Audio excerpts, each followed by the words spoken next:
I was reading a biography of a modern CEO recently. Huh. I won't say who, but the entire first chapter was just, dedicated to their humble beginnings. Oh, I know the genre. The mailroom, the garage. The ramen noodles, yeah. Yeah. It's almost a requirement for the leadership mythos now. We want to believe the people in charge understand the struggle. Right.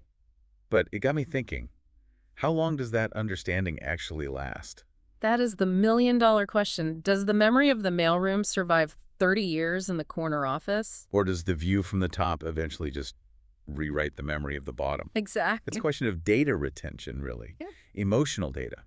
And today we're looking at a fascinating piece of source material that treats this question not as a debate, but as an experiment. A hard data experiment. We're looking at a story titled The True Measure of a Prince, specifically the narrative of the king and the beggar's son. It's a classic from the lore of the Middle East, centering on Caliph Harun al-Rashid.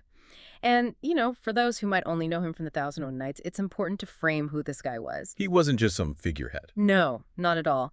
He was an intellectual, a patron of the arts, but our source also describes him as somewhat proud and deeply obsessed with testing human character. He treated his kingdom like a behavioral psychology lab. And somewhat proud is, I think, a polite way of saying he had the ego to think he could manipulate destiny. Mm-hmm. So the mission of this deep dive is to break down one specific experiment he ran. It's this radical identity swap that puts the whole nature versus nurture argument into a pressure cooker. It's an experiment that, quite frankly, would never get past an ethics committee today. Oh, no way. But the insights it yields on empathy and leadership are, well, they're timeless. So let's set the scene. We're in Baghdad, the height of the Golden Age, Right. and the king decides to go undercover. He disguises himself as a humble traveler to walk the streets. Which is a common trope. But in this source, he's not just looking for a pulse on the city. He's looking for a subject. And he finds one in the poor quarter. The imagery in the text is it's stark. Yeah. You have the dust, the heat, the noise. And sitting there is a beggar described as thin and worn, a man who was once a merchant until he lost everything. Everything. And sitting next to him is his son, a 10-year-old boy. The text makes a point to describe him, dressed in patches, but possessing bright eyes and a kind face. That description is doing so much work. Bright eyes, it implies intelligence, or at least an unbroken spirit. The king sees raw potential. Potential that's being suffocated by circumstance. Yeah. So the king, still in disguise, approaches the father. He gets the whole backstory, the shipwreck, the bandits, the fall from grace. And the father calls the boy his only treasure. Which makes the king's next move so audacious. He asks point blank, if I could give your son a better life, would you allow it? Wow. Just imagine being in the father's position. You're destitute. You can't guarantee his next meal, but he's the only thing you love. It's the ultimate economic calculation. And the father agrees. He says, if it is God's will and brings happiness to my child, yes. It's a selfless act, just completely selfless. So the king takes the boy. The deal is for 1 year, the boy will live in the palace and be treated as a prince. Now, if this were a Disney movie, the camera follows the beggar's son. We get a montage of him eating roast chicken, and that's it. Right. End of story. But this is Harun al-Rashid we're talking about. The experiment isn't just about elevating one boy. It's about the swap. This is the twist that changes everything. The king doesn't just take the beggar's son in secret, and the source emphasizes this was a tightly held state secret. He sends his own son, the true prince, to live with the beggar. His own son, same age. A 10-year-old boy who has likely never tied his own shoes suddenly dropped into the slums of Baghdad. It's a total immersion strategy. I mean, the king is betting his legacy on this. He's taking his own bloodline, raised in luxury, the control group, and introducing a catastrophic variable. Poverty. Let's spend some time on this middle section, the year of the swap. Because 365 days, that's a lifetime for a child. It really is. Let's look at the beggar's son first. We'll call him Subject A. Subject A enters a world of unlimited resources. The source details this sensory overload. Silk clothing, soft beds, servants. And the education. He's learning to read, to ride horses, to speak with courtly grace. The text says he was loved by all, and they called him the young prince. What's fascinating to me is how quickly he adapted. You'd expect some friction, maybe some fish out of water moments. Yeah, where he tries to eat the finger bowl or something. But the source suggests the opposite. He acclimated almost instantly. It speaks to that concept of hedonic adaptation. Humans are incredibly good at normalizing improvement. He didn't have imposter syndrome. He just fit in. He absorbed the identity. The comfort seduced him. And it's important to note, the source doesn't paint him as arrogant or mean. He just became comfortable. Okay, so now contrast that with subject B, the true prince. He's dropped into the dust. The beggar believes this is just another orphan or something. The text is a little vague, but the point is, the boy is living the beggar's life now. The shock to his system must have been traumatic. We're talking about a physiological crash. The source describes him experiencing hunger, cold, and hardship for the first time. From a caloric surplus to a deficit. From climate control to freezing nights. But here's the thing that stands out. He isn't alone. He's with the beggar. That is the crucial variable. He's suffering, yes. But he's watching this man, his foster father for the year, suffer right alongside him. And he sees the man give him the bigger half of the bread. He sees the man shivering so the boy can have the blanket. So he's not just learning about poverty in some academic sense. He's building a bond based on shared survival. Right, while the beggar's son is building relationships based on what? People liking his outfit? Transactional relationships, or superficial ones at least. The beggar's son is being loved for his role. The prince is being cared for despite having nothing. That is a profound distinction. So the year drags on. The king is watching from a distance, but he lets the experiment run its full course. He doesn't bail his son out. Which requires a level of discipline from the king that is somewhat terrifying. He let his son go hungry to prove a point. So the year ends.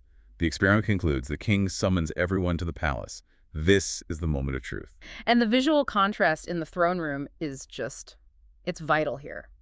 On one side, you have the beggar's son, tall, healthy, groomed, dressed in royal finery. Looks every inch the successor. And on the other side, the true prince. Thin, dirty, dressed in torn rags with hungry eyes. Wow. The king starts with the beggar's son. He asks the control question.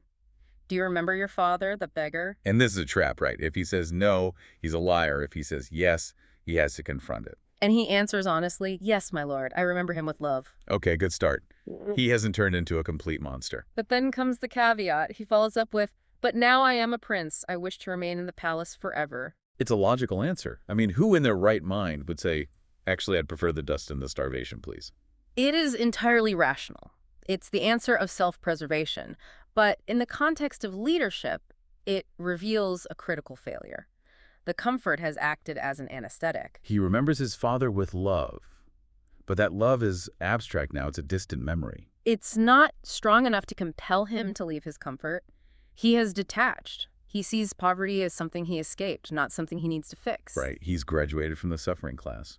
Then the king turns to his own son, the boy in rags. And asks the same question flipped. Do you remember your father, the king? And the boy says, yes, I remember him with love. But then he drops the hammer. He says, but I have learned what it is to be poor and hungry. I want to return to the street. I want to return. That is the line that stops the show. Why? Is he a masochist? Does he enjoy being cold? No.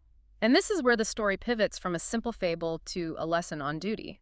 He says, I want to return to help my father and others who suffer like him. He isn't choosing the poverty, he's choosing the people. He has achieved what we might call radical empathy. His identity is no longer defined by his royal blood, but by his connection to the suffering. The beggar's son thinks, I am safe, so everything is fine. And the prince thinks, I am safe, but they are not, so nothing is fine. And that is the burden of command Harun al-Rashid was looking for. Exactly. So the king breaks character here. The experiment is a success, but it's an emotional one. He embraces his son, and he delivers the verdict, which I think is the core text of this source. It's the whole point. He tells his son, a true prince is not made by silk and gold, but by compassion, understanding, and the memory of suffering. The memory of suffering. It implies empathy isn't an intellectual exercise. You can read reports on poverty. You can look at spreadsheets. But until you have the memory of hunger in your body, you don't truly understand the urgency. It's the difference between sympathy and empathy. Sympathy is, I feel bad for you. Empathy is, I feel you. And the prince felt it. But we have to address the beggar's son, because the king turns to him and says something quite cutting. Yeah. He says, you have learned the ways of a prince, but you forgot the pain of the poor. And it feels a little unfair, doesn't it? The kid was 10. He was given a golden ticket. Can we really blame him for enjoying the ride? We can't blame him for enjoying it, but the king is judging his fitness to lead. And the beggar's son demonstrated that his character was malleable. He forgot where he came from in just 12 months. That's the scary part. It only took 1 year. 1 year of soft pillows and good food to erase 10 years of struggle. It shows how fragile that memory of suffering really is. It suggests that empathy has a shelf life. If you don't renew it, if you don't actively engage with the struggle, comfort will override it. So the king sends the beggar son back. But, and I was relieved to read this, he doesn't send him back to starve. No, the king is just. The source says he gives the boy enough wealth so he never has to beg again. So the beggar son basically wins the lottery. He gets to live a comfortable life with his dad. He gets security, but he doesn't get the crown. The crown goes to the boy who wanted to give it up. Which is a paradox, right? The only person fit to rule is the one who is willing to leave the palace. Because that person views the palace as a tool, not a reward. The prince wanted to use his power to fix the suffering he'd witnessed. The beggar's son just wanted to enjoy the power. The source wraps up by saying that from that day on, Harun al-Rashid and his successors ruled with greater mercy and justice.